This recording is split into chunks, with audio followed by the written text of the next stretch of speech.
नमस्कार दोस्तों, बोल रहा काबुल चैनल में स्वागत है आपका। मैं आपका दोस्त, आपका होस्ट राका। आज परसेप्शन की इस सीरीज़ में आप लोगों के लिए लेके आया हूँ कोमल सिंह द्वारा तैयार की हुई दो न्यूज़ रिपोर्ट।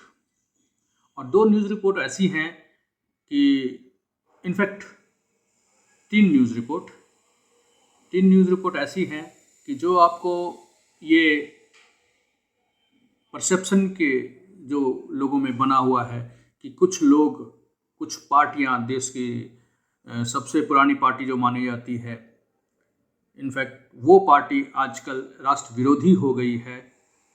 कोई ना कोई प्रोपेगेंडा, कोई ना कोई ऐसा दुष्प्रचार जिससे कि देश की छवि धूमिल होती है।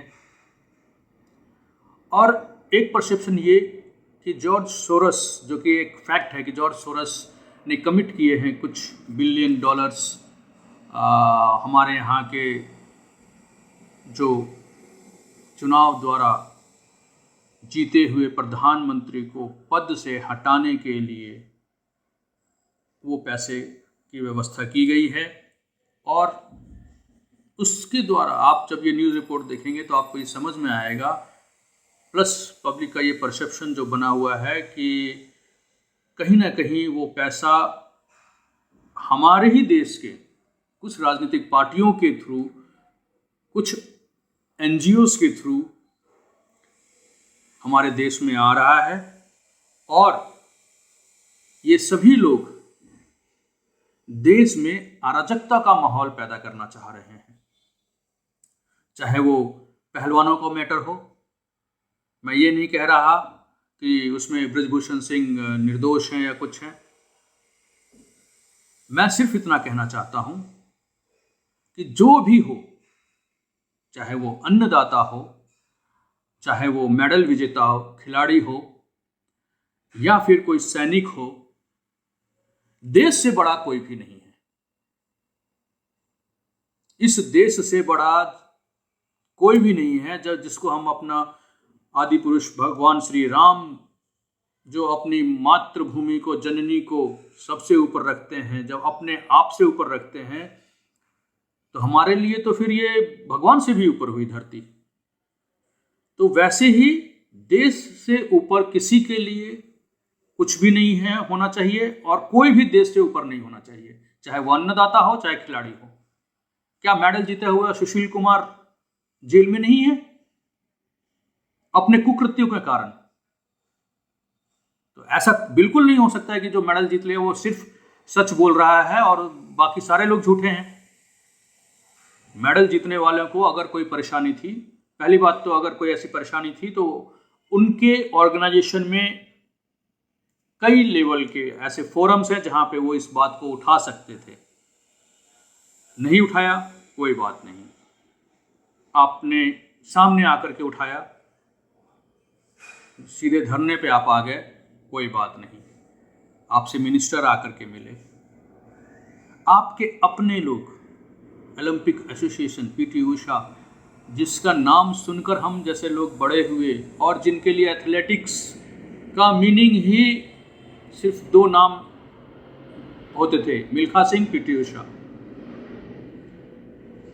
उस पीटी उषा को आपने बुरा भला कहा, उनकी कही हुई बात आपने नहीं मानी, उनके द्वारा रिपोर्ट तैयार होने का आपने इंतजार नहीं किया। आपने एफआईआर के लिए सुप्रीम कोर्ट में गुहार लगाई, सुप्रीम कोर्ट ने एफआईआर करवा दी। आपने पुलिस की तहकीकात का इंतजार नहीं किया।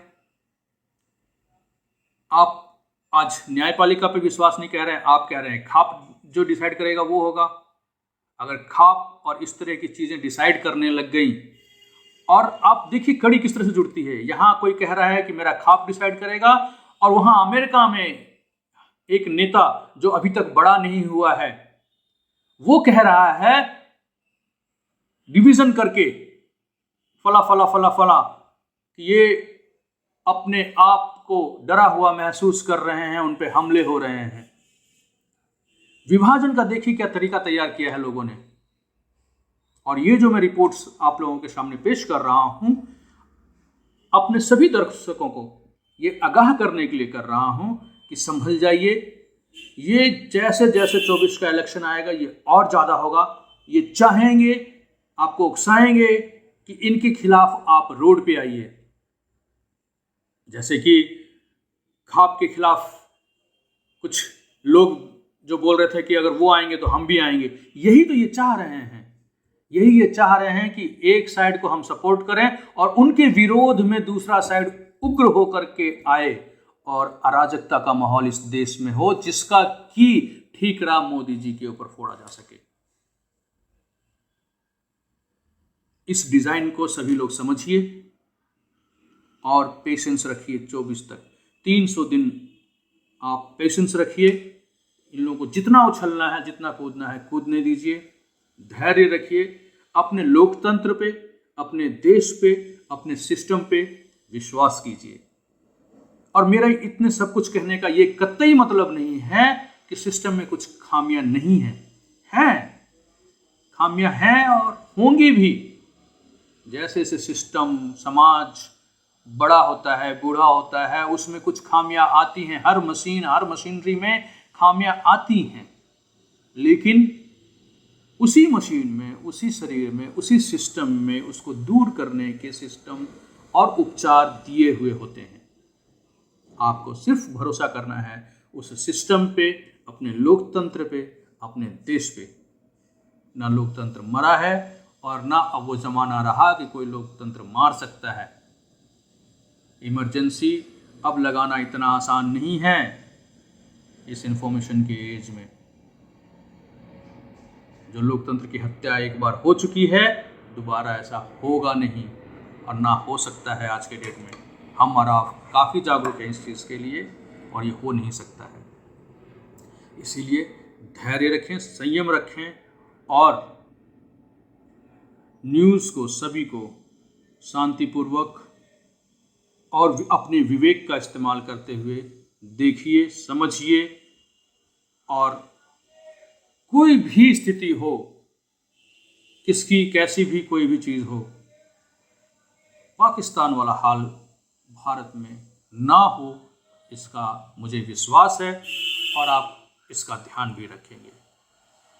तो ज़्यादा समय बर्बाद ना करते हुए मैं आपके सामने पेश करता हूँ ये कुछ न्यूज़ रिपोर्ट्स जो तैयार की गई हैं कोमल सिंह द्वारा। उसको देखिए, समझिए और अपने विवेक का इस्तेमाल कीजिए। जय हिंद, जय भारत, वंदे मातरम, बाय बाय। खिलाड़ियों के उत्पीड़न के विरोध में आज पहलवान खिलाड़ी हरिद्वार में गंगा में मेडल प्रवाहित करेंगे। इसकी जानकारी खिलाड़ी बजरंग पुनिया ने ट्विटर अकाउंट पर शेयर की है। उन्होंने लिखा, 28 मई को जो हुआ वो आप सब ने देखा। पुलिस ने हम लोगों के साथ क्या व्यवहार किया, हमें कितनी बर्बरता से गिरफ्तार किया। हम शांतिपूर्ण आंदोलन कर रहे थे। हमारे आंदोलन की जगह को भी पुलिस ने तहस नहस कर हमसे छीन लिया और अगले दिन गंभीर मामलों में हमारे ऊपर ही FIR दर्ज कर दी गई। क्या महिला पहलवानों ने अपने साथ हुए यौन उत्पीड़न के लिए न्याय मांगकर कोई अपराध किया है? पुलिस और तंत्र हमारे साथ अपराधियों जैसा व्यवहार कर रही है, जबकि उत्पीड़क खुली सभाओं में हमारे ऊपर फप्तियां कस रहे हैं। टीवी पर महिला पहलवानों को असहज कर देने वाली अपनी घटनाओं को कबूल करके उनको ठहाकों में तब्दील दे रहा है। यहाँ तक कि पॉक्सो एक्ट को बदलवाने की बात सरेआम कह रहा है। महिला पहलवान अंदर से ऐसा महसूस कर रही हैं कि इस देश में हमारा कुछ बचा नहीं है। हमें वे पल याद आ रहे हैं जब हमने ओलंपिक, वर्ल्ड चैंपियनशिप में मेडल जीते थे। अब लग रहा है कि क्यों जीते थे? क्या इसलिए जीते थे कि तंत्र हमारे साथ ऐसा घटिया व्यवहार करे, हमें घसीटे और फिर हमें ही अपराधी बना दे। कल पूरा दिन हमारी कई महिला पहलवान खेतों में छिपती फिरी हैं। तंत्र को पकड़ना उत्पीड़क को चाहिए था, लेकिन वो पीड़ित महिलाओं को उनका धरना खत्म करवाने, उन्हें तोड़ने और डराने में लगा हुआ है। अब लग रहा है कि हमारे गले में सजे इन मेडलों का भी कोई मतलब नहीं रह गया है। इनको लौटाने की सोच भर से हमें मौत लग रही थी, लेकिन अपने आत्मसम्मान के साथ समझौता करके भी क्या जीना। लिखा कि मन में ये सवाल आया कि किसे लौटाएंगे मेडल। हमारी राष्ट्रपति को, जो खुद एक महिला हैं, मन ने ना कहा, क्योंकि वो हमसे सिर्फ 2 किलोमीटर दूर बैठी सिर्फ देखती रही, लेकिन कुछ भी बोली नहीं। हमारे प्रधानमंत्री को, जो हमें अपने घर की बेटियां बताते थे, क्योंकि उन्होंने एक बार भी अपने घर की बेटियों की सुध नहीं ली, बल्कि नई संसद के उद्घाटन में हमारे उत्पीड़क को बुलाया। वो तेज सफेदी वाले चमकदार कपड़ों में फोटो खिंचवा रहा था। उसकी सफेदी हमें चुभ रही थी, मानो कह रही हो कि मैं ही तंत्र हूँ। इस चमकदार तंत्र में हमारी जगह कहाँ है? भारत में बेटियों की जगह कहाँ है? क्या हम केवल नारे बनकर या सत्ता में आने भर का एजेंडा बनकर रह गई हैं? ये मेडल अब हमें नहीं चाहिए, क्योंकि इन्हें पहनाकर हमें मुखौटा बनाकर केवल अपना प्रचार करता है ये तेज सफेदी वाला तंत्र और फिर हमारा शोषण करता है। हम उस शोषण के खिलाफ बोलें तो हमें जेल में डालने की तैयारी कर लेता है। इन मेडलों को हम गंगा में बहाने जा रहे हैं, क्योंकि वो गंगा माँ है। जितना पवित्र हम गंगा को मानते हैं, उतनी ही पवित्रता से हमने मेहनत कर इन मेडलों को हासिल किया था। ये मेडल सारे देश के लिए ही पवित्र हैं और पवित्र मेडल को रखने की सही जगह पवित्र माँ गंगा की ही हो सकती है। ब्यूरो रिपोर्ट, नई दिल्ली। कांग्रेस नेता राहुल गांधी 6 दिन के लिए अमेरिका आए हुए हैं। वो यहां 3 शहरों का दौरा करेंगे। इस बीच सैन फ्रांसिस्को में राहुल गांधी ने बुधवार सुबह भारतीयों से बातचीत की, जहां उन्होंने भाजपा पर निशाना साधा। वहीं उन्होंने मुस्लिमों पर हो रहे हमले का जवाब भी दिया। उन्होंने कहा कि आज जो मुस्लिमों के साथ हो रहा है वो दलितों के साथ 1980 में हो चुका है। दरअसल कैलिफोर्निया के सांता क्लारा में एक कार्यक्रम में राहुल गांधी लोगों के सवालों के जवाब दे रहे थे। इस दौरान उनसे बे एरिया मुस्लिम कम्युनिटी ने पूछते हुए कहा कि मुस्लिमों को आजकल धमकियां मिल रही हैं जो पहले कभी नहीं देखा गया। इतना ही नहीं, पहले जो कभी बदलाव नहीं हुए आजकल किए जा रहे हैं। यहाँ तक कि मुस्लिम बच्चों को उन मामलों में जेल भेजा जा रहा है जिसे उन्होंने किया ही नहीं है। बे एरिया मुस्लिम कम्युनिटी ने कहा कि आप इस पर क्या भरोसा देना चाहते हैं? भारत में मुस्लिमों की स्थिति क्या है? आप क्या कदम उठाने वाले हैं जिससे भारत सामान्य स्थिति में लौट सके? राहुल गांधी ने इसका जवाब देते हुए कहा कि मैं कह सकता हूं कि नफरत की बाजार में मोहब्बत की दुकान।